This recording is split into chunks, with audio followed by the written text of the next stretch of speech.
자, 23페이지에 50번. 두 번째 정책 말씀드릴게요. 임대료 무슨 정책이에요, 얘가? 규제가 아니라 이제? 보조니까 규제랑은 다르겠죠, 그쵸? 임대료 보조에서 보조라는 말 동그라미 치시고 타이틀에다 거기다가 이쁘게 말이죠. 하트 그림 하나 그려놓으세요. 사랑과 행복이 충만한 정말 할렐루야 정책입니다, 얘가. 이 장난을 친 게 아니고요. 이론에다가 진짜 보조제도는 칭찬 일색이에요. 시험 문제가 전부가. 이게 얼마나 시장 친화적인 정책인지를 보여드리겠습니다. 이거 굉장히 좋은 제도거든요. 그래서 보조제도는 규제랑 비교를 할 줄 알아야 되는데 제가 옆에다 놓고 같이 한번 이렇게 저렇게 얘기해 볼게요. 얘는 책을 보시면서 저랑 같이 체크해요. 하나씩. 이 보조제는 목적은 똑같아요. 이렇게 보호해요. 누구 보호? 얘도 임차인 보호였습니다. 사실은. 근데 결론적으로 불행한 결말이죠. 보조제도 임차인을 보호하는 건데 보조는 크게 두 가지가 있어요. 수요자 보조가 있고 공급자 보조가 있다. 책에 보시면 이렇게 두 가지 나올 겁니다. 의의 2번 동그라미예요. 표 안으로 들어오시고요. 의의 2번에 보시면 수요자 동그라미, 공급자 동그라미 두 개 있다. 수요자 보조, 처음에 말씀을 드리자면 이거는 임차인들이죠. 그래서 무상보조입니다. 쉽게 말하면 소득계층이 낮은 분들께 이렇게 임대료를 보조해주는 그런 제도고요. 공급자 보조는 뭐냐면요. 임대인 보조가 아니라 건설사, 이 사업자들에게 아주 싼 이자, 저리로 융자해주는 제도다. 두 개가 좀 다르죠, 그렇죠? 그럼 수요자 보조를 하는 이유는 집 사세요 이런 거죠. 도와드릴게요, 구하세요고, 공급자 보조는 집 좀 지어주세요죠. 주택을 좀 많이 건설할게끔 도와달라 이렇게. 자, 그런데 시험에서는 수요자 보조가 훨씬 중요해요. 그래서 이 수요자 보조에 대해서 깊이 있게 얘기를 할 건데 처음 얘기는 뭐 그다지 중요하진 않으니까 편하게 들으셔도 됩니다. 우리 아래쪽 내려오시죠. 수요자 보조. 1번 동그라미 보시면 두 가지가 있다. 첫 번째 보조를 가격 보조라고 하고요. 두 번째 보조를 소득 보조라고 부릅니다. 다시요.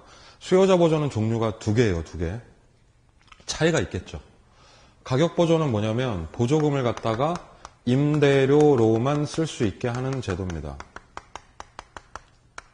이건 다르게 말하면 임차인한테 보조금이 가면 임차인이 이 돈을 딴 데는 못 쓴다는 얘기예요. 오직 뭘로만? 예, 그렇게 하는 거고요.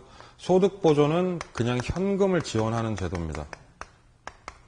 이 캐시, 현찰을 갖다가 임차인한테 그냥 지급하는 보조죠.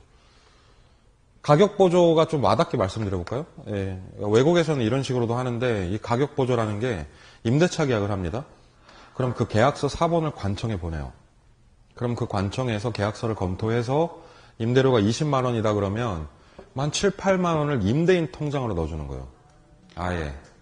그러니까 돈이 임차인을 경유하지 않죠.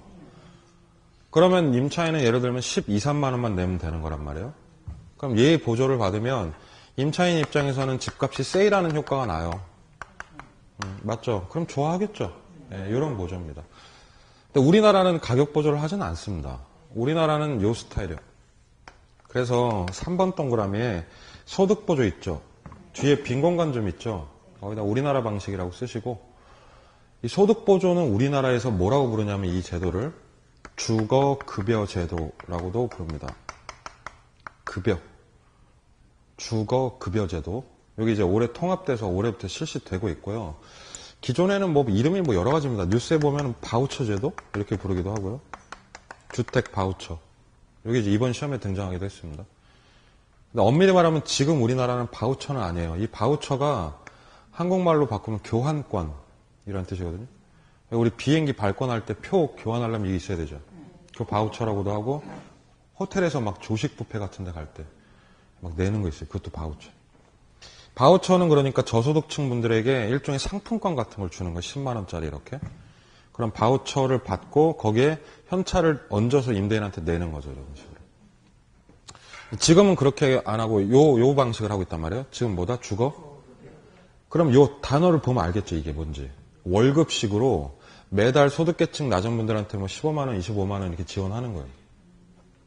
그러면 임차인 입장에서는 가격 보조가 좋을까요? 소득 보조가 좋을까요? 아니, 뭐 임차인 입장에서는 캐시가 좋은 거 아닙니까? 그러니까 소득보조가 좋은데 이 소득보조를 받으면요. 이거는 집값이 떨어지는 효과보다는 자신의 소득이 늘어나는 효과가 생겨요. 맞죠? 네. 그래서 두 개가 약간 기대 효과가 다르긴 한데 보시면 가격이 하락하면 주택 수요가 어떻게 됩니까? 수요 공급 징하게 나오죠. 계속. 수요량 어떻게 돼요? 증가하겠고 소득이 증가하면 수요가 증가하죠. 집값이 싸지든 본인 소득이 늘든 뭘 해줘든 주택 소비는 무조건 늘어나요. 근데 임차인이 만족감 측면에서 더 좋은 건 소득 보조긴 해요. 근데 얘는 치명적인 단점이 있다고. 25만 원을 캐시로 줘버리면 이거 24만 원어치 술 마실 수 있잖아요. 힘드니까 삶이. 그러니까 돈을 딴 데 쓸 수도 그걸 막으려면 뭐 해야 돼? 가격 보조를 해야 된다는 거죠. 아, 왜 애들이 집에서 그러지 않아요? 엄마, 바지, 청바지 하나 사기 10만 원만. 이거 안 해요? 수작 부리지 않아요, 이렇게? 네. 저도 뭐 저희 어머니한테 맨날 그랬는데. 그럼 어떻게 하세요, 애한테? 카드 줘요? 어머나, 엄마. 우리 엄마 하자. 누구? 카드 준다, 누구야, 지금? 우리 어머니 같은 스타일은, 안 돼, 임마. 뭐 쓰던 소리 하지 말고 공부나 이러시거나, 제가 계속 징징대면 제 손 붙잡고 백화점 가시거든요. 그쵸? 손 붙잡고 백화점 가서 저한테 고르게 하신 다음에, 아우, 고를 때도 계속 뭐라 그래요, 옆에서. 무릎이 너무 많이 찢어지지 않았니? 너무 비싸지 않니? 그런 다음에 제가 다 고르면 어머니께서 카드 결제를 해주세요. 그게 가격 보죠. 어쨌든 저한테는 옷이 생기죠. 어쨌든 집이 생기긴 하는데 제가 그 돈을 딴 데서 쓸 수? 그렇죠. 여자를 만날 수가 없어요. 이게 문제예요. 그러니까 쿨하게 이렇게 해주시는 분도 있거든요. 애따 그러고 10만 원 탁 주는 거예요. 이게 뭐다? 소득보조죠. 그럼 애 입장에서는 당연히 뭐가 좋아요? 근데 문제는 요 10만 원 주면 그놈이 9만 원 소주 마신다. 만 원짜리 바지 인터넷에서 산 다음에. 그 차이가 뭔지 아시겠죠? 네, 그런 차이 있어요. 두 가지. 근데 우리나라는 무조건 요 방식이긴 합니다. 여담인데 웬만하면 좀 주세요. 돈 좀. 아들을 대표해서 말씀드립니다만 엄마랑 백화점 가면 쪽팔려. 나 동창 만나서 정말 쪽팔렸어요. 옷 보다가. 여자 동창이 얼마나 저 한심하게 쳐다봤는데요. 엄마 손 붙잡고 있으니까. 초등학교 때 여탕에서 동창 만난 것보다 더 쪽팔렸어요, 그게. 자, 이거는 두 개 이렇게 참고로 읽으시고, 실제 메인 시험 문제 이제 여기서부터요. 자, 우리 내려오시면은 보조의 실시 효과 보이십니까? 네, 별표 치세요, 거기에. 네모 박스 두꺼운 거 왜 있죠, 하나. 아우, 그게 진짜 중요한 거예요. 보조가 되면 요게 시장에서 이제 영향을 미친다고요? 자, 그거 펜 좀 놓고 여기 보시죠. 제가 다 체크해 드릴게요, 좀 이따가. 지금 이 상황이 이렇게 되고 있는 거예요. 정부에서 우리 저소득 임차인분께 직접적으로 현금 보조한다고 칩시다. 뭐 예를 들면 15만 원 이렇게 통장으로 주거 급여를 넣어드리는 거예요. 그러면 임차인이 이 돈을 받았으니 임차인의 실질 소득은 어떻게 된다? 증가하게 되겠죠. 좋아하겠죠, 임차인이. 그러니까 주택에 대한 수요가 어떻게 되겠어요? 늘죠. 근데 이 수요가 늘면 시장이 요동을 칩니다, 이제부터. 그 얘기를 할 거예요. 본격적으로 하기 전에 한번 뜸을 좀 드릴게요. 수요가 증가하면 가격이 어떻게 돼요? 저거. 수요가 증가하면 가격이 상승하면서 오르죠. 가격이 오르면 공급 물량이 또 움직이지 않을까요? 가격이 오르면 공급이 쫙 풀리지 않을까요? 공급량이? 예. 그럼 공급이 쫙 풀리면은 이게 또 가격이 어떻게 될까요? 하락. 이해되십니까? 다시요. 배추에 대한 수요가 늘면 배추값이 오르는데 배추값이 영원히 오르지는 않아요. 배추가 풀리니까. 공급이 쫙 풀리면서 가격이 다시 하락하는 거죠. 자, 이 얘기를 여기다 붙일 거예요, 이제. 자, 보조를 받았으니까 임차인의 소득이 늘어서 단기적으로 보면 임대주택에 대한 수요가 기존보다 어떻게 된다? 증가한다. 동의하시죠? 증가. 그러면 임대주택의 수요가 늘었기 때문에 이게 임대료, 가격을 갖다가 어떻게 하죠? 단기 임대료는 상승한다, 하락한다? 여기 수요 증가 있으니까. 그럼 가격이 올라 마땅하죠. 네. 자, 임대료가 올랐습니다. 그럼 임차인이 좋다, 임대인이 좋다. 그러면 임대인 좋다고 해볼게요, 한번. 임대인이 혜택을 본다, 맞죠? 심지어 임대인은 초과이윤을 봐요, 이게. 그런데 좀 이상하죠? 임대료가 오르면 안 좋잖아요. 자, 다시. 임대료가 왜 올랐어요? 수요는 왜 늘었을까? 여기 있네. 그쵸? 이게 어떻게 된 거냐면, 정부가 임차인 호주머니에 15만 원을 넣어줬더니, 이놈이 주택을 요구한 거예요. 그러니까 이 15만 원이 이 주머니에서 이제 빠져나가는 거예요. 어딜로? 임대인 주머니로. 그래서 임차인의 보조금이 임대인에게 귀속되는 과정이에요, 이게. 그러니까 임대인 혜택 보는 건 나쁜 거 아니에요. 정부 돈이 들어가는데 이러면 임대사업자들이 임대사업을 괜찮다고 생각하거든요. 괜찮네 이거. 그러면 물량이 들어오지 않겠습니까? 자, 장기적으로 보면 가격이 올랐으니까 이제 공급이 어때요? 오케이, 임대사업 하자 이렇게 되는 거죠. 그럼 공급이 쫙 풀리면 다시 가격이. 그럼 임대료가 정상화되지 않을까요? 이 비정상의 정상화가 이루어집니다, 여기서. 그러면 가격은 싸졌고, 집은 어때요? 많아졌고, 그럼 요 혜택은 누가 따먹어요, 이제? 임차인이 혜택 봅니까? 그럼 해피엔딩이죠, 이제. 이렇게 되는 거예요, 이게. 수요가 증가하면서 가격이 올랐고, 가격이 오르니까 공급이 생겼고, 공급이 들어오면서 가격을 안정시켰죠, 다시. 그러면 단기 혜택은 누구다? 그러면 장기 혜택은? 그리고 결론만 놓고 볼게요. 이 결론이 임대료가 어떻게 돼요? 하락하죠. 아까는 결론을 그냥 정부가 내려버렸어요. 그렇죠? 여기도 임대료 내리는 거였잖아요. 그러니까 내려놓으니까 수요 공급이 난리가 났죠, 아주 그냥. 근데 오른쪽에 다시 이쪽으로 보조제도는 얘를 내리기 위해서 멀거먼 길을 돌아왔습니다, 지금. 처음에 보조금을 통해서 누구를 자극한 거예요? 수요에 군부를 띄운 거예요. 그래서 수요를 자극하니까 가격이 어떻게 돼요? 올라가. 올라가는 게 뭐야? 이게 공급자들한테 들어와. 이렇게 얘기하는 거예요. 들어와. 그러니까 들어왔죠? 들어와서 쫙 만들어주니까 가격이 알아서 싹 떨어지잖아요, 이렇게. 그러니까 얘는 수요와 공급의 논의 과정을 거쳐서 내려가는 거예요. 그럼 이게 시장 친화적인 정책이에요. 그래서 부작용이 상당히 덜하다고 보는 거죠, 이걸.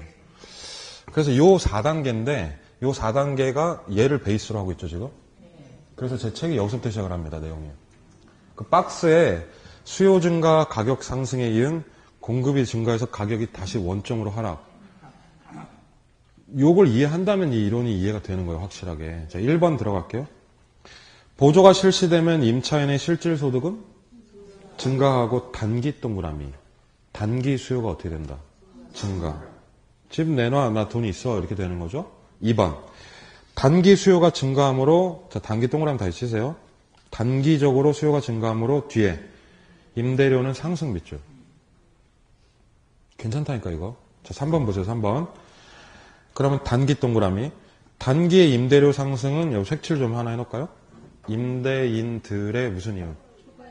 초과 이윤. 이게 뭐냐면요. 임대인한테 밑밥 치는 거예요, 지금. 들어오라고. 맞죠? 그럼 임대인이 물고 들어온다니까요, 여기서. 4번에. 그럼 보조는 장기 동그라미. 장기의 공급을 증가시킨다, 별표. 공급을 증가시킨다, 별표. 와 더불어 임대료가 다시 내려갑니다.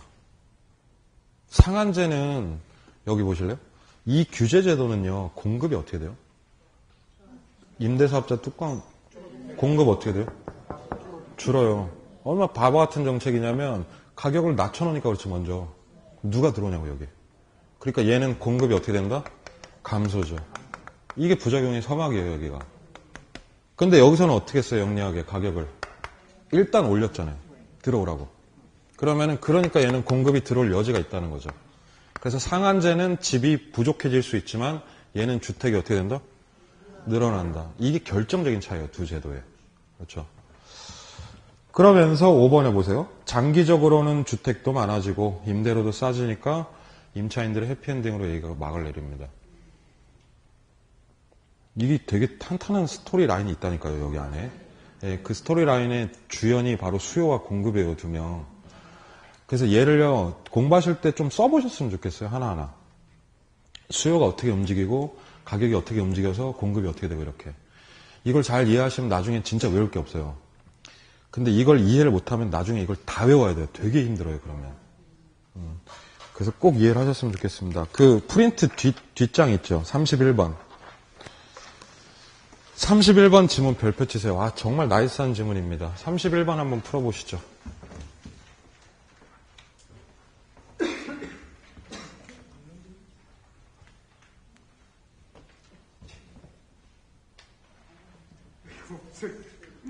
저기 뒤에 있어요. 맨 뒤에. 맨 뒤에.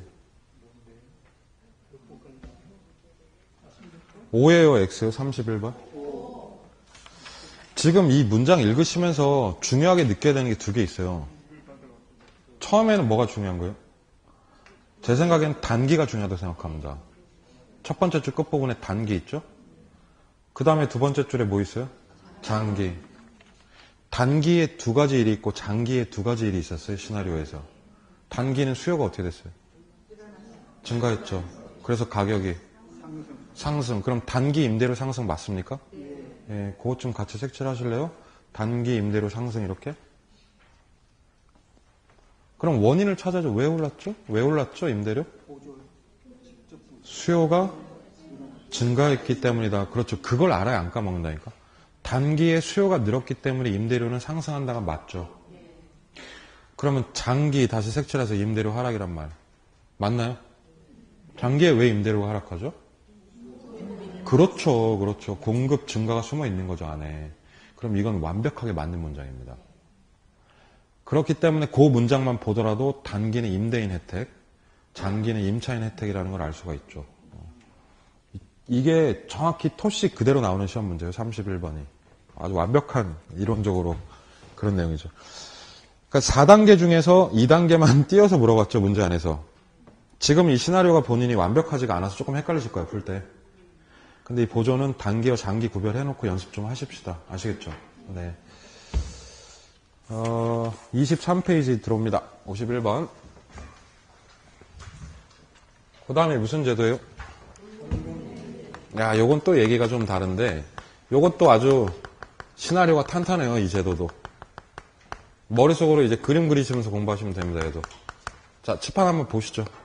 되게 쉬워요, 공공임대주택정책. 여기 A지역이 있다고 가정을 하겠습니다.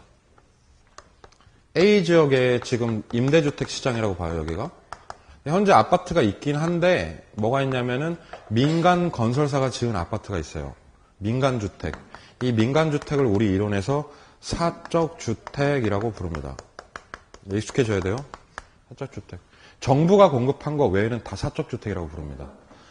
사적주택 하면 입에 안 붙죠. 그래서 얘를 푸르지오라고 부르겠습니다. 자, 푸르지오 나왔어요. 푸르지오 박살 내는 얘기를 할 거예요, 제가 지금. 푸르지오.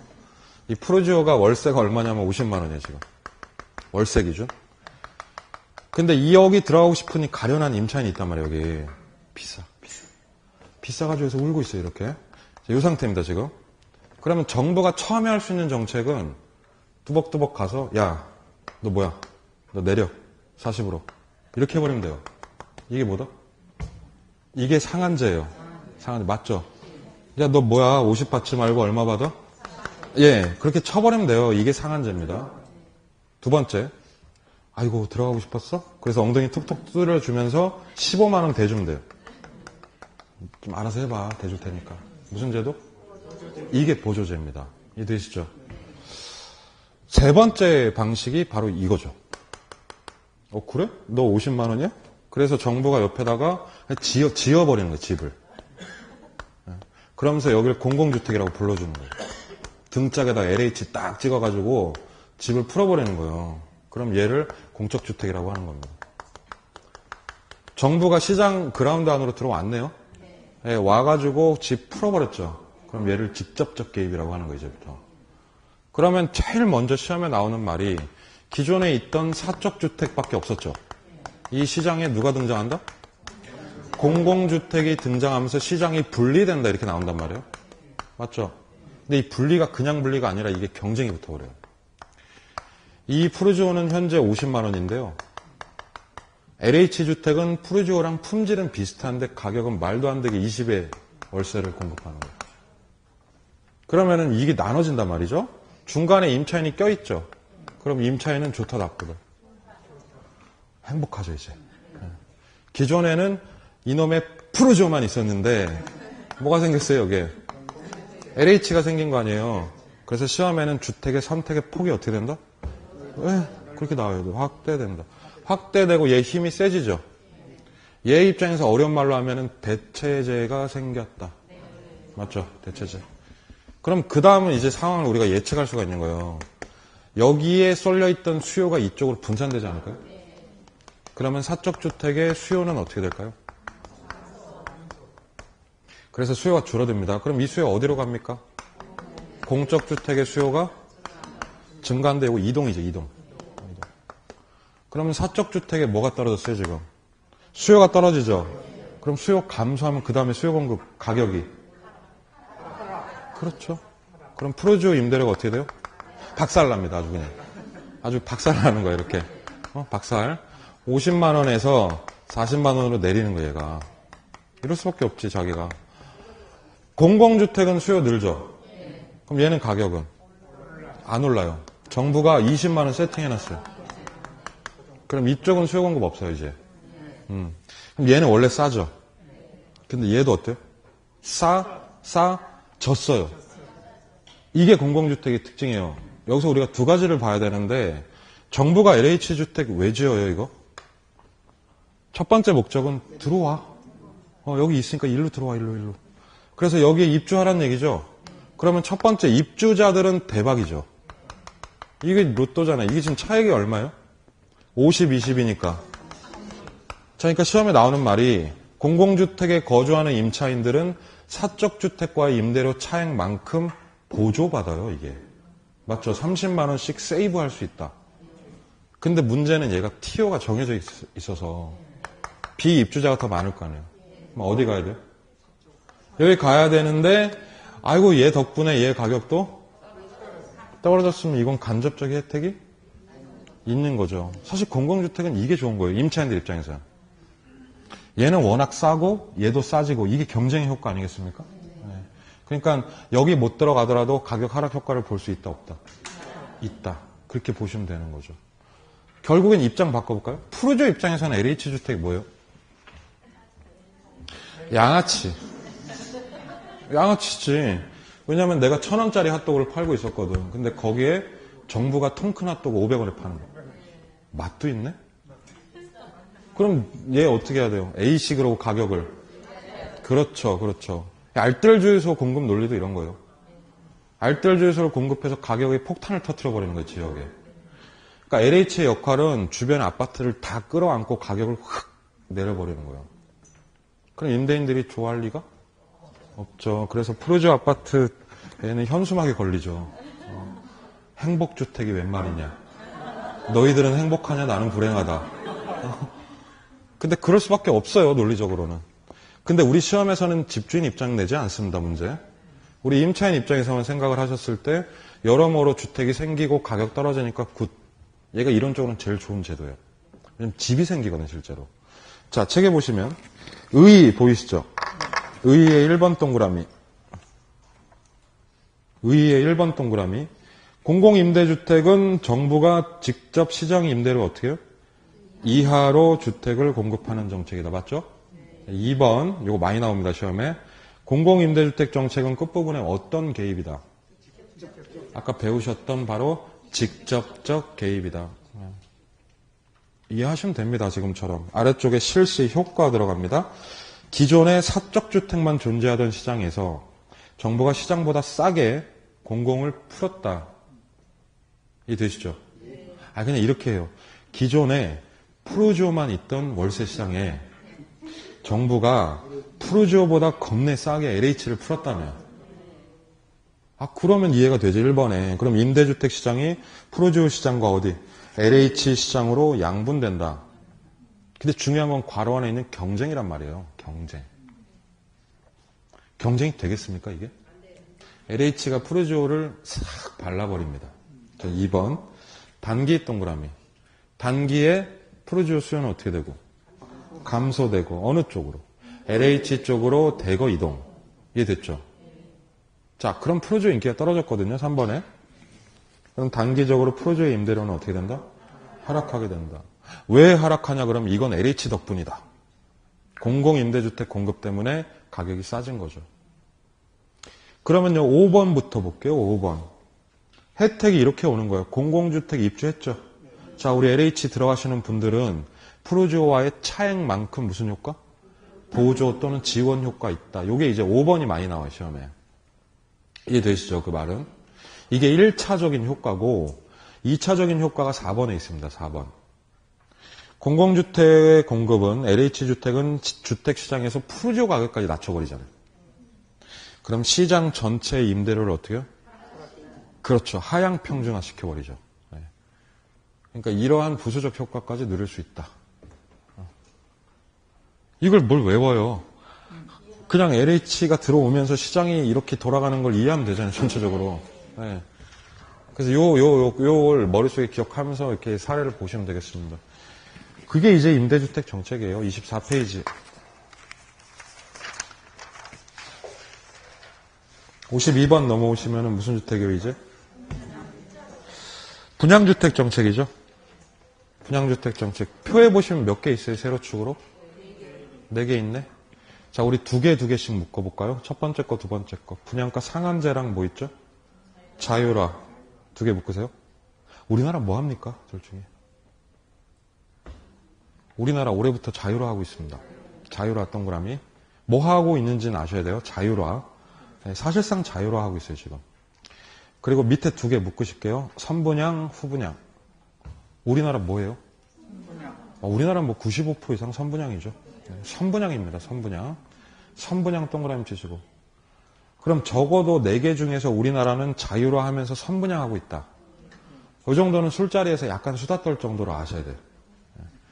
공부한다 생각하지 마시고 상식을 쌓는다고 생각을 하세요. 지금은. 부담 없이 들으셔도 됩니다.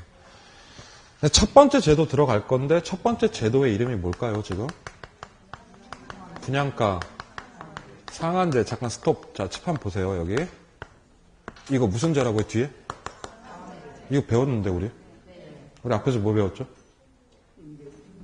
임대료 상한제 했었는데 똑같은 거예요? 네, 똑같은 거예요. 똑같은 건데 문제는 얘는 임대주택 얘기고 얘는 이제부터 분양주택 얘기예요. 그러니까 이게 타겟층이 틀린 정책인 게 이것은 저소득 임차인분들을 위한 제도고 요거는 이제 중간의 중산층 정도를 위한 정책이에요. 집을 살 능력 있는 유효 수요자들을 대상으로. 그래서 분양권의 가격이 심하게 비싸다. 그러니까 정부 판단해서 그 가격을 강제로 멱살 잡고 내리는 제도예요.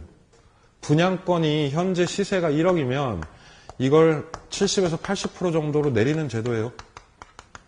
그럼 얘도 똑같네. 상한제니까 가격이 상승한다, 하락한다. 하락하면 시나리오가 2개 나오지 않을까요? 그렇죠. 수요가 어떻게 돼요? 집값이 싸졌으니 아파트에 대한 수요량은 다소 늘어날 가능성이 농후하고, 예. 그러면 임대료 상한제는 임대인들 뚜껑 열리는 거고, 그럼 얘는 누구 뚜껑이 열리겠어요? 건설사업자들. 1억짜리 집을 8천에 팔아야 되니까, 그럼 이거 공급량은 어떻게 되겠어요? 줄어들고, 그럼 얘도 부작용이 좀 있겠죠. 이런 제도입니다. 자, 분양권이 싸진다는 게 굉장히 의미가 있어요, 이 말이. 왜냐하면 우리나라는 선분양을 하죠. 선분양에는 분양권을 사잖아요. 완공 후에 입주할 권리. 그러니까 기존에 1억 원에 샀던 분양권을 얼마에? 8천에 살 수 있는 거예요. 그러니까 예를 들어서 현재라고 합시다, 여기가. 그러면 지금 우리가 분양권을 사면은 그놈의 집을 2, 3년 동안 짓는단 말이에요. 짓고 이제 시장 완공이 되면 이때 들어가죠.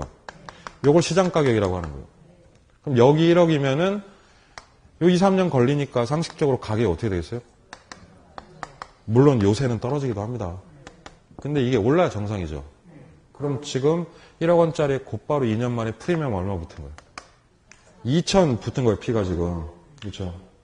근데 요 상한제는 뭐냐면 요거를 8천만 원에 하자는 거거든요, 지금. 근데 요건 안 막아요, 올라가는 걸. 그럼 어차피 이렇게 올라가게 돼 있어요. 이 시세가 이러니까. 그러면 요거 싸게 사가지고 요때 되팔면 프리미엄 좋네. 얼마 돼요, 그러면? 4천 먹는 거거든요, 지금. 그러니까 얘는 수요가 늘긴 느는데 실수요 말고 이게 들어온다니까요. 무슨 수요?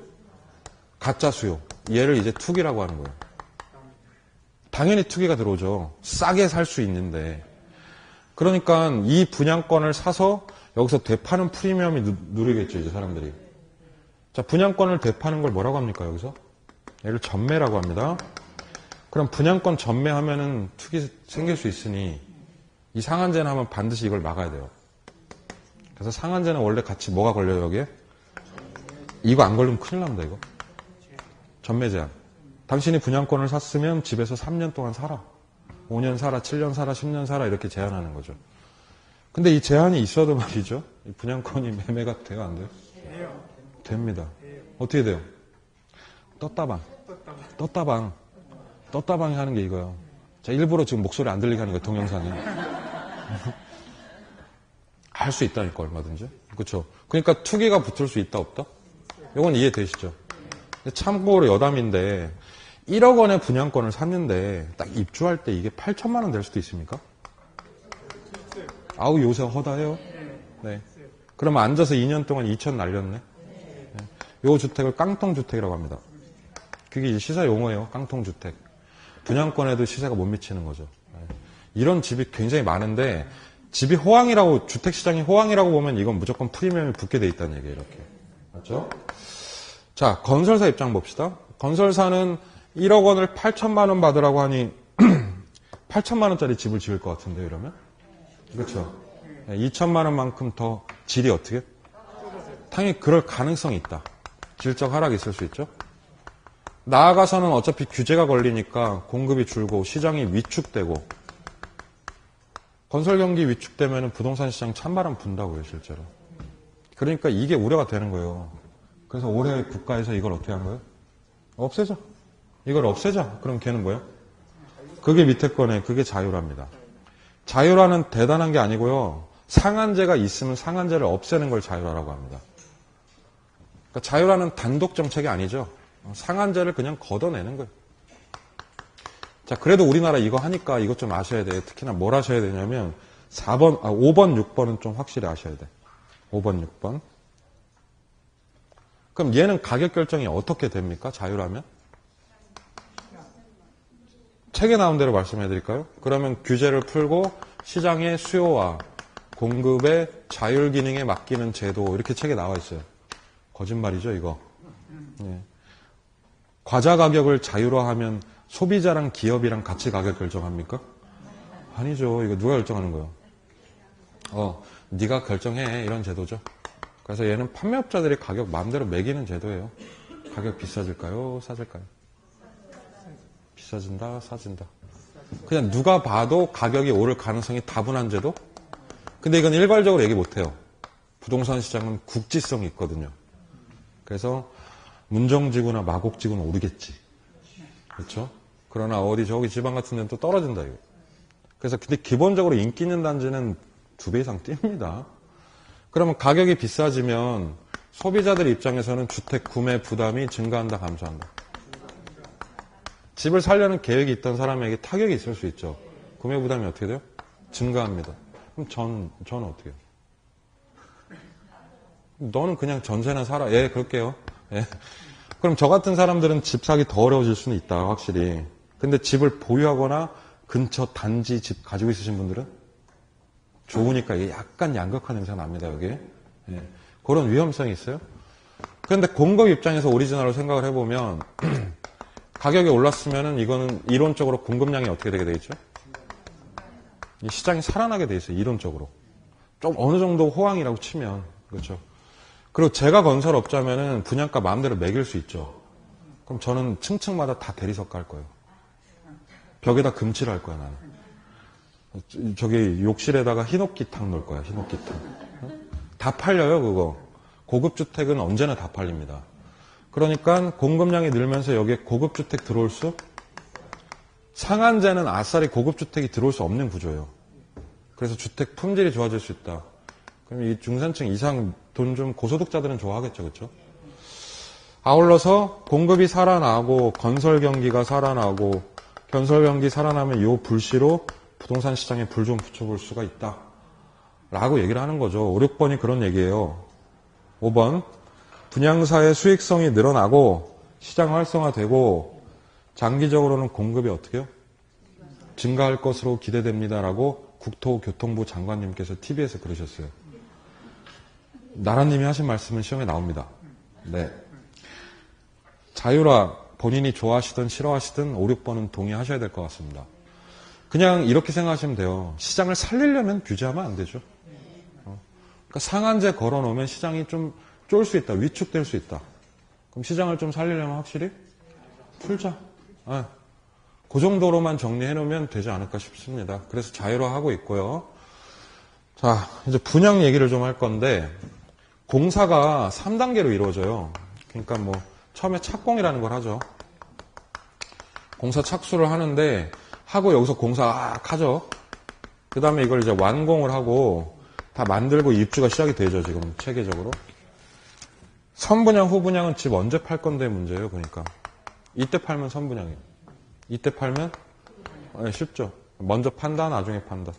우리나라 뭐 한다고요?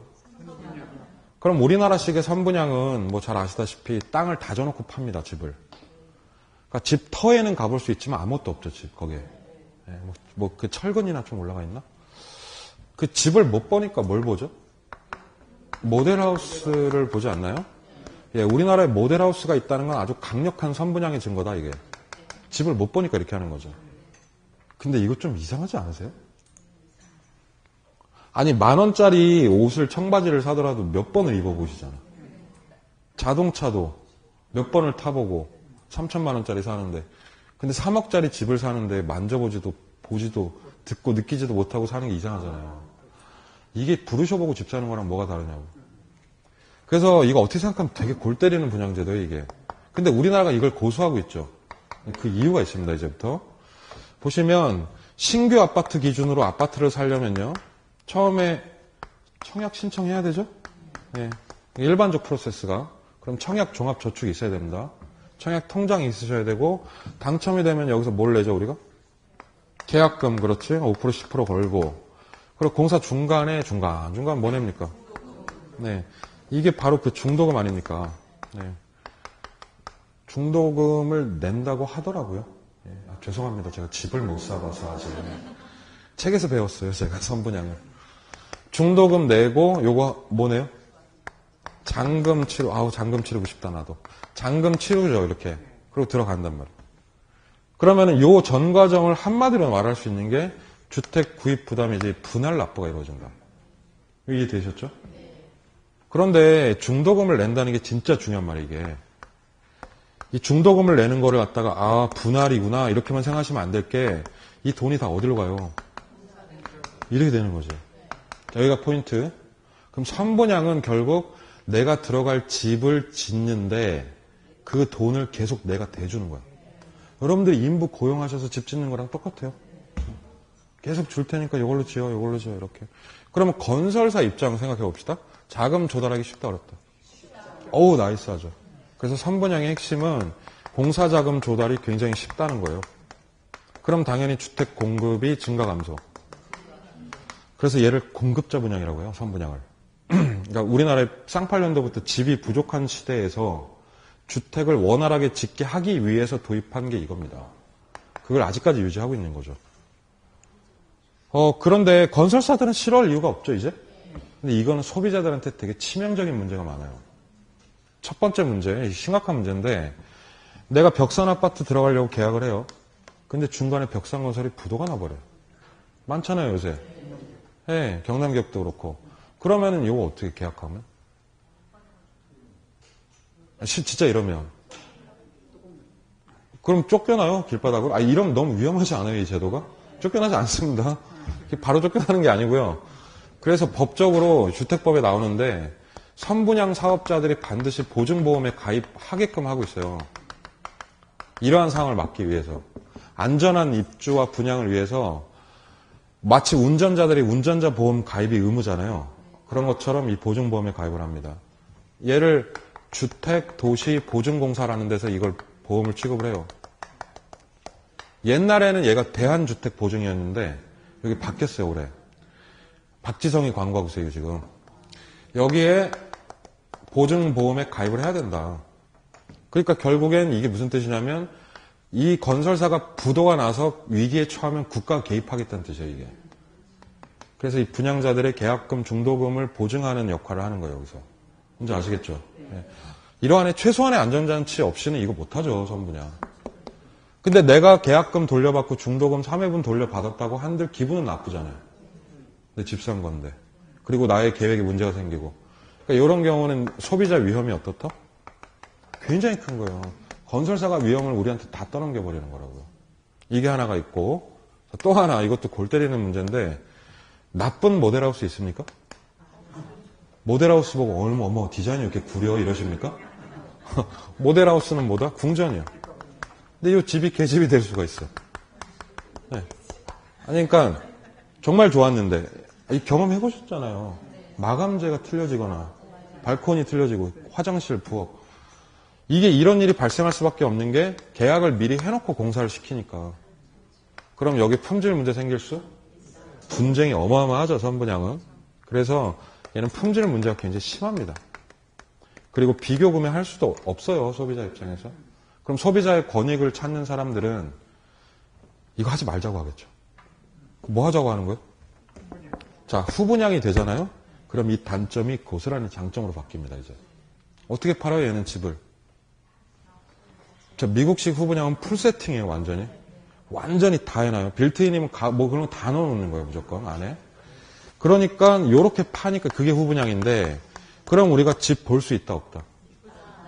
집을 보고 느끼고 만지고 뷰를 보고 주변을 보고 사요. 얼마나 품질 신경 쓰겠습니까? 그럼 품질이 좋아지는 거죠. 만약에 중간에 건설사 부도나면 나랑 상관이 있나요, 이게? 그럼 너희들이 알아서 해.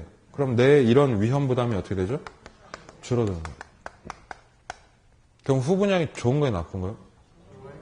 근데 그렇게 말을 할 수가 없었다. 문제가 많아, 이것도. 어떤 문제 있을까요, 후분양이? 그럼 얘 입장에 생각하면 이게 환장하는 정책이에요, 이게. 건설사들이 돈을 어떻게 해야 되죠? 셀프 조달을 해야 됩니다. 그러면은 롯데건설, SK건설은 잘하겠는데 그 밑에 애들은 어떻게 해요? 이 건설금융하는 게 굉장히 어렵거든요. 나중에 이 프로젝트 파이낸싱이라는 걸 배우실 텐데 건설금융이 안 돼서 지금 보고서에 보면 우리나라 건설사의 80%는 부도다 이렇게 나와요. 그렇게 돼버리면은 후분양을 했을 때 결국 대기업 독과점이 날 수 있다, 시장이. 그럼 아파트의 숫자가 줄죠, 그렇죠? 그럼 당연히 가격이 누가 봐도 후분양은 가격이 오를 수밖에 없는 구조예요. 또 건설사가 직접 국민은행에서 돈 쓰면 이자 낼 거 아니에요. 그럼 이자 분양가로 온다, 이거. 지금 자율하죠. 그러면 당연히 가격이 더 집도 부족해질 수 있고 집값도 높아질 수 있다. 자, 그러니까 이게 일장일단이 굉장히 강합니다. 품질에 대한 얘기만 하자면 뭐가 좋다? 후분양이에요. 굉장히 권익보호가 되는 소비자 분양이죠. 그러나 보수적으로 건설사 유지시키면서 주택수 유지하려면 선분양이 좋다. 아시겠죠? 이 둘이 계속 대립하고 있어요, 지금도. 하나씩만 체크할까요? 선분양의 3번 동그라미. 선분양의 3번 동그라미 끝부분에 선분양은 자금 조달이 쉽다. 그러나 4번에 우리 입장에서 선분양은 비교 구매가 안 되죠. 끼케아 모델하우스죠, 그렇죠? 후분양 갑니다. 후분양 3번. 후분양은 자금 조달이 어떻다? 어려워요. 조달 어렵습니다. 그리고 소비자 입장에서는 비교 구매가 어때요? 가능한 특징이 있죠, 그렇죠? 그렇게 정책론 정리를 하시면 되겠습니다. 프린트 오시죠. 투자로는 제가 다음 주부터 진행을 할 생각입니다. 그래서 수업 여기까지 진도 빼고요, 지금. 그리고 프린트 있죠. 프린트 보면서 오늘 수업 복습 좀 같이 합시다. 프린트 1번. 우리 오늘 첫 시간에 이거 배우신 거 기억나세요? 1번에? 외부 효과? 외부 효과에는 뭐가 있다? 외부 경제와 외부 불경제가 있다. 책 좀 옆에 살짝 펴놔 주실래요? 우리 교재 몇 페이지냐면 20페이지죠. 자, 다시 할게요. 20페이지 얘기 1번에 외부 경제와 외부 불경제가 있다. 맞죠? 네, 외부 경제를 뭐라고 한다? 정의 외부 효과. 외부 불경제는 부의 외부 효과. 근데 이놈의 외부 효과가 생기는 원인이 있었습니다. 땅이 짱 박혀 있어서 그래요. 2번. 외부 효과의 발생 원인은 어디서 찾죠? 부증이 아니라 부동. 부동성 및 인접성. 두 개 얘기하는 거죠. 그렇죠? 3번 읽어보세요. 3번 OX.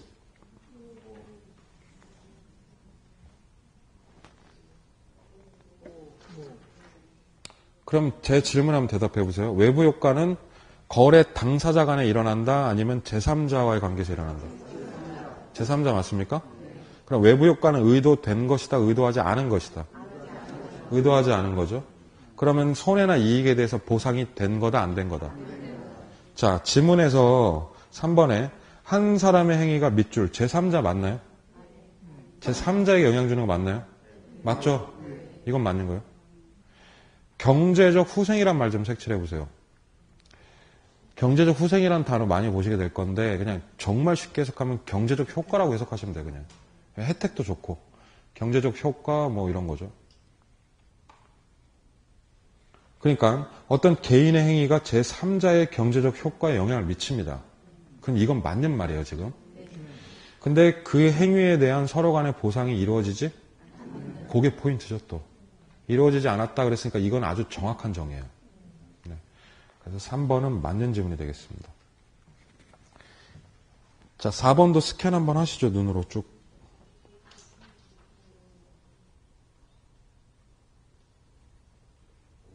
자, 타인, 제3자, 맞죠? 타인의 어떤 경제적 행위가 있었는데 보상? 무조건 없이라고 그래야 돼요. 보상 없이 피해를 받으면 이거를 뭐라고 한다? 부의 외부 효과라고 합니다. 맞는 지문이네요. 네. 3번, 4번처럼 외부 효과는 정의를 되게 디테일하게 물어보는 편이에요. 3번도 5, 4번도 5 이렇게 됩니다. 자, 5, 6번은 웃으면서 풀자고요. 5번. 인근 지역에 대규모 뭐 들어왔어요? 생태공원 들어왔죠? 플러스 마이너스? 플러스 효과 생긴다. 맞죠? 네, 5고요. 6번에 매연을 배출하는 공장에 대한 규제가 전혀 없대. 그럼 지역 주민들 난리 나죠? 부의 외부 효과가 발생하게 된다. 맞죠? 5. 쉽다, 5, 6번은. 그리고 아까 수업 시간에 강조했던 7번, 8번. 정의 외부 효과가 시장을 실패시키는 이유는? 예, 그거 좀 연습하세요. 과소생산. 네, 모질라서, 이렇게. 그 8번에서 부의 외부 효과가 시장을 실패시키는 이유는?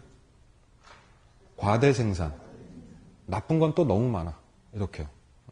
좋은 거는 모질라고 나쁜 거는 많아서 요거에 대한 대답이 확실하셔야 될 것 같아요. 두 개가.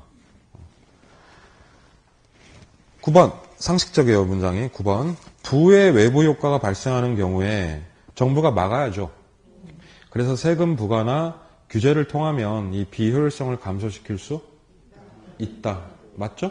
네, 이런 건 뭐 그냥 이해하시면 되고 10번 한번 스캔합니다. 눈으로 10번.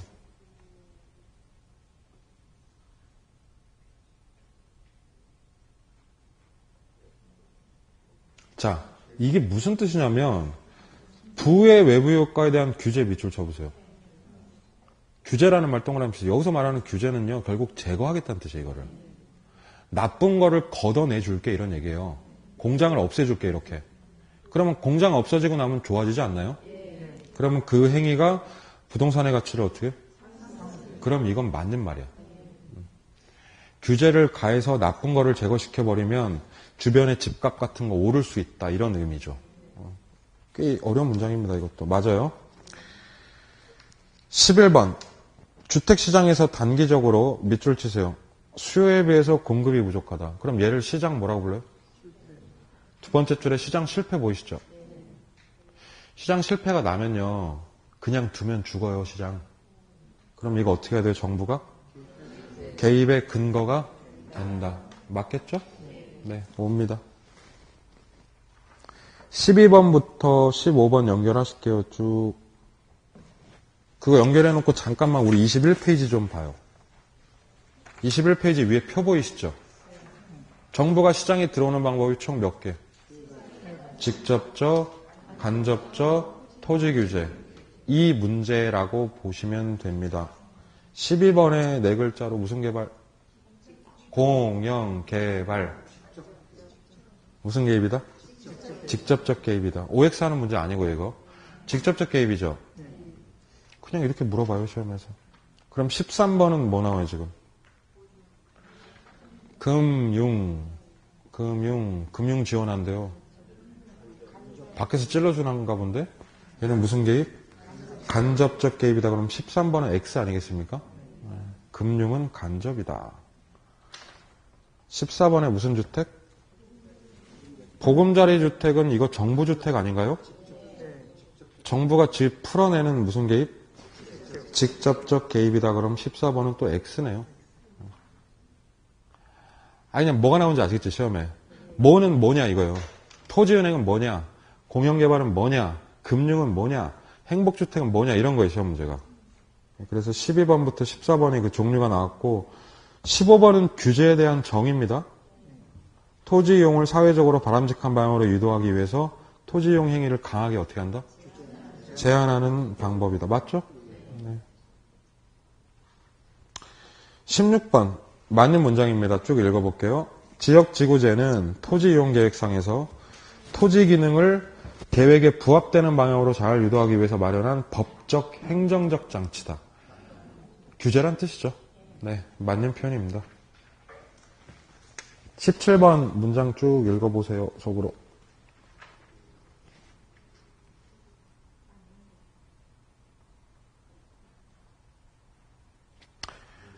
(17번이) 바로 국계법이죠. 네, 이거 공법 시간에 이거 보셨을 거예요. 이 조문. 이게 국계법 조문 그대로 써져 있는 거예요, 지금.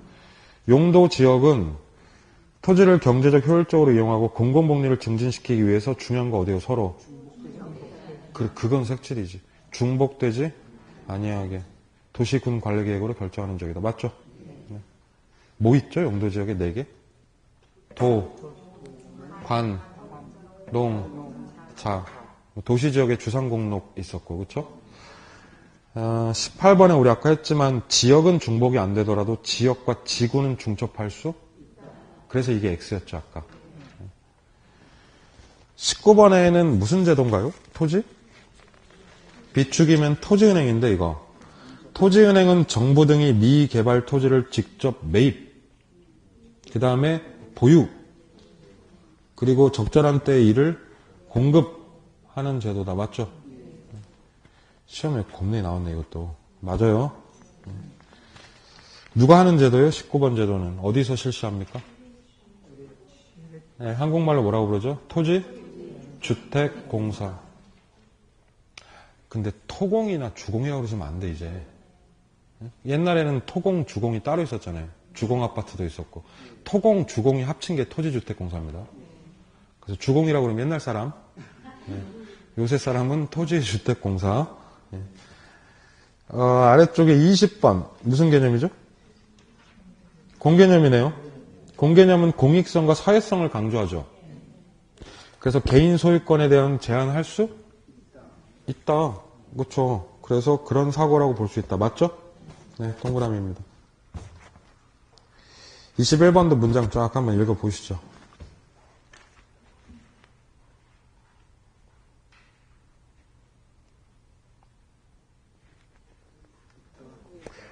정부기관, 공공기관의 개발사업 등으로 인해서 땅 주인이 자신의 노력에 관계없이 불로라는 얘기죠. 불로소득, 지가가 상승돼서 현저한 소득을 얻었을 때 국가는 그 이익의 일부를 환수할 수? 맞는 얘기죠. 개발이익 환수에 대한 설명이죠. 네. 자, 22번, 3번 아까 또 강조했었죠. 상한제가 효력이 있으려면 균형 가격보다 규제 가격이 높아야 돼요, 낮아야 돼요? 규제가 낮아야 된다, 잊으시면 안 됩니다. 규제가 높으면 아무 변화 없다. 이렇게 말씀드렸죠, 아까. 24번도 중요한 지문입니다. 임대료 상한선이 시장보다 낮게 세팅이 되면 그러면 주택에 대한 뭐가 생기죠? 초가? 초가 뭐가 생겨요? 그러니까 그거 생각하기 전에 상한제는 가격이 어떻게 돼요? 싸져요? 비싸져요? 싸지는 거면 사는 놈들이 많아지겠죠. 초가 뭐예요? 수요. 생각을 하세요. 외우려고 하지 말고 계속. 싸지니까 초과 수요가 나는 거죠. 25번에 상한제 걸어버리면 임차인의 주거 이동을 증가 감소. 감소시키겠죠. 이거는 주거 이동을 저하시킨다는 건 이사 다니기 어려워진다는 뜻이에요. 26번 상한제는 오히려 임차인의 주거 환경을 증진 악화. 상한제 걸면은 임차인들 집 구하기 힘들어지고 주거 이동도 못하고 좋아진다 나빠진다. 악화죠 악화. 어머나 상한제 칭찬하시면 안 돼요. 상한제 해놓으면 잘못하면 우리 죽어요 이렇게 돼야 됩니다. 시험에 몇 번 나왔어요? 이거 하여튼 계속 나오죠 시험에. 27번 시장의 균형 임대료보다 낮게 규제를 했죠? 그럼 임대부동산의 임대사업자들 뚜껑 열려가지고 공급이 어떻게 돼요? 축소되고 주택 질도 나빠질 수 있다. 맞죠? 네, 맞는 얘기입니다 이거.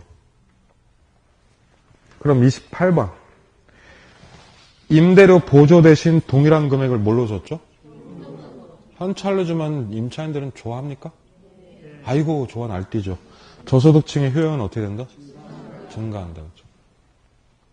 그러면 29번 보조를 받은 저소득층의 효용은 보조를 받지 않는 경우보다 더 높아지겠죠 당연히. 이렇게 됩니다. 30번도 별표다 이거. 자 보조는 다른 조건이 같을 경우에 주택의 공급을 어떻게 해요? 보조는 자 여기 잠깐 봐주세요. 보조는 공급을 증가시켜요 감소시켜요? 증가입니까? 확실하죠? 그러면 왜 증가요?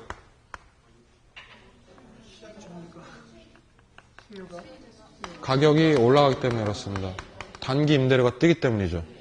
즉 단기 수요가 어떻게 돼서 늘고 가격이 올라서 임대인이 혜택을 보기 때문에 공급이 들어온다. 그러면서 가격은 다시 어떻게 돼요? 하락하는 이 4단계죠. 4단계 중에 한 단계를 낸 거예요 지금 시험에. 보조는 공급을 무조건 어떻게? 증가시킵니다. 좀 이해하셨으면 좋겠어요. 계속 흐름을 이해하셨으면 좋겠어요. 31번 다시 얘기합니다. 정부가 임차인에게 임대료를 직접 보조하면 단기 동그라미 단기적으로는 시장 임대료가 어떻게 돼요? 단기적으로 임대료 올라가지만 장기적으로는 임대료가 낮아지게 된다. 맞죠? 네. 32번 갑니다. 장기 공공임대주택은 정부가 푸르지오보다 낮은 수준의 임대주택을 직접 풀어내는 것이다. 맞죠? 네. 33번 정부가 우리 저소득층을 위해서 공급하는 국민임대주택의 임대료가 LH주택의 임대료라는 얘기죠. 시장의 푸르지오 임대료보다 싸면 좋죠. 예, 그러면 그 LH에 들어간 사람은 혜택 본다 못 본다? 차액만큼 보조효과 있다고 하지 않았나요? 네, 그럼 이건 맞는 말이라고 지금. 34번, 5번, 6번 3개 풀어보세요.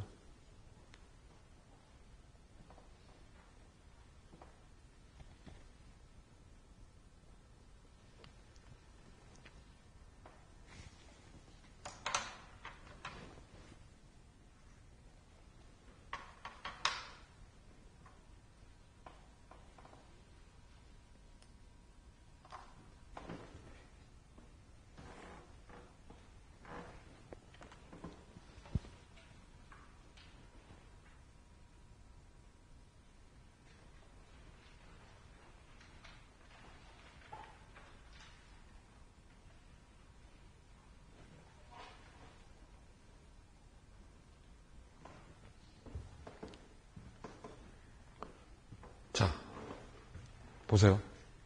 저랑 얘기 좀 합시다. 우리 얘기 좀 해. 문제 풀기 전. 분양가 상한제가 걸리면요. 가격이 올라가요, 내려가요? 가격을 정부가 비싸게 하려는 목적이에요? 싸게 하려는 목적이에요? 그럼 집 사라고 도와주는 거죠. 이해되시죠? 근데 문제는 이게 좋은 효과를 내지 못하는 게 집이 싸다 보니까 공급이 어떻게 돼요? 들어와요, 못 들어와요? 안 들어오죠. 그럼 공급이 늘어난다, 줄어든다. 그래서 상한제는 늘 주택 부족 문제를 만든다고 했잖아요. 예, 그 얘기가 지금 나오죠, 문제. 자, 들어갑니다. 34번. 34번은 보시면 첫 번째 줄에 힌트가 있어요. 분양가 상한제는 시장가격 지금 어떻게 돼 있어요? 이상 동그라미. 시장가격보다 비싸게 규제합니까? 아, 무슨 소리야. 이게 틀린 거지, 지금. 분양가 상한제는 시장가격 어떻게 해요? 이하, 그렇죠. 이하로 상한 가격을 설정하는 제도다. 그러니까 X입니다, 이거는. 이게 처음에는 잘 안 보여요, 문제 풀 때. 이상이 아니라 이하, 이렇게. 35번은 되게 일반적입니다, 여기가. 왜 이걸 도입했을까? 아, 집 사게 도와주려고. 그러니까 우리 무주택자들의 주택 구입을 편안하게 도와주는 제도다. 맞죠? 취지는 이렇다는 얘기예요. 네, 맞는 얘기입니다. 그럼 아래쪽. 분양가 상한제는 상한선이 시장 가격보다 낮을 경우에, 가격이 낮을 경우에, 그러면 초가? 수요가 유발이 되는 겁니다. 내가 왜 이걸 헷갈릴까? 여기요. 내가 왜 이걸 헷갈릴까? 이게 이것 때문에 그래요. 아, 저는 그렇게 생각합니다. 자, 여기 보세요.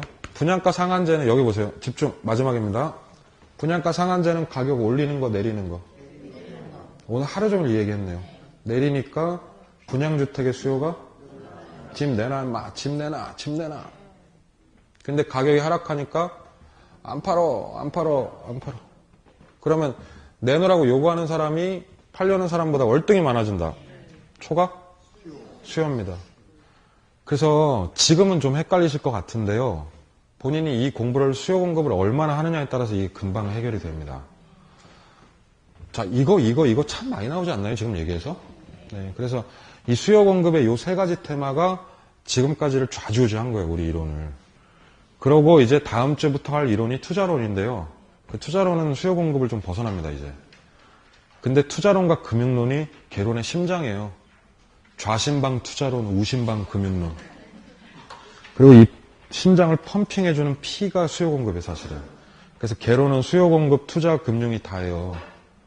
그러니까 우리 다음 주에는 빠지시면 안 돼요. 우리 프린트 그 뒤부터 투자론이거든요, 이제.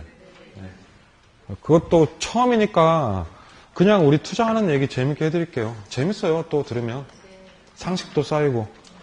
처음에는 어렵게 안 할 건데 이게 타고난 게 조금 헷갈려서 아마 좀 고생을 하실 것 같습니다. 자, 어쨌든 오늘 여기까지 하고 다음 주에 결석하지 말아주시기 바랍니다. 수고하셨습니다.